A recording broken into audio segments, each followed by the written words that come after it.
Welcome to Jayanthi's kitchen. ನಾನಿವತ್ತು Andhra style ಪೂತರೇಕುಲು recipe ಮಾಡ್ತಾಯಿದ್ದೀನಿ. ಹೇಗೆ ಮಾಡೋದು ಅಂತ ಅದಕ್ಕೊಂದು ಮಿಕ್ಸಿ ಜಾರ್ ತೊಗೊಂಡಿದ್ದೀನಿ. ಅದಕ್ಕೆ ನಾನು ರಾತ್ರಿನೇ ನೆನೆಸಿಟ್ಕೊಂಡಿದ್ದೆ ಅಕ್ಕಿನ 1 ಲೋಟದಷ್ಟು. ಅದನ್ನೊಂದು ಮಿಕ್ಸಿ ಜಾರ್ಗೆ ಸೇರಿಸಿ ನುಣ್ಣಗೆ ರುಬ್ಕೋಬೇಕು. ಇದಕ್ಕೊಂದು ಸ್ವಲ್ಪ ನೀರು ಸೇರಿಸ್ಕೊಂಡು ನುಣ್ಣಗೆ ರುಬ್ಕೊಬರೋಣ. ಇದಂತೂ ತುಂಬ ಈಸಿ ಮಾಡ್ಕೊಳ್ಳೋದು. ಇದು ನುಣ್ಣಗೆ ರುಬ್ಕೊಂಡಾಗಿದೆ. ಇದನ್ನೊಂದು ಬಟ್ಲಿಗೆ ಸೇರಿಸ್ಕೊಳ್ಳೋಣ. ಈ ಹಸಿಟ್ಟನ್ನ ನಾವು ನೀರು ದೋಸೆಯಷ್ಟು ತೆಳ್ಳಗಿರಬೇಕು. ಇದು ತುಂಬ ಗಟ್ಟಿಗಿರಬಾರ್ದು, ಈ ರೀತಿ ಇರಬೇಕು. ನಾನು ಇದಕ್ಕೆ ಇನ್ನೊಂದು ಸ್ವಲ್ಪ ನೀರು ಸೇರಿಸ್ಕೊಂಡು ತೆಳ್ಳಗೆ ಮಾಡ್ಕೊತಾ ಇದ್ದೀನಿ.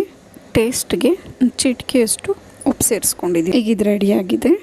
ಈಗ ಮತ್ತೊಂದು ಚಿಕ್ಕ ಜಾರ್ ತೊಗೊಂಡು ಅದಕ್ಕೆ ಡ್ರೈ ಫ್ರೂಟ್ಸ್ನ ಸೇರಿಸ್ಕೊಳ್ಳೋಣ. ಇದನ್ನು ನುಣ್ಣಗೆ ಪುಡಿ ಮಾಡಿ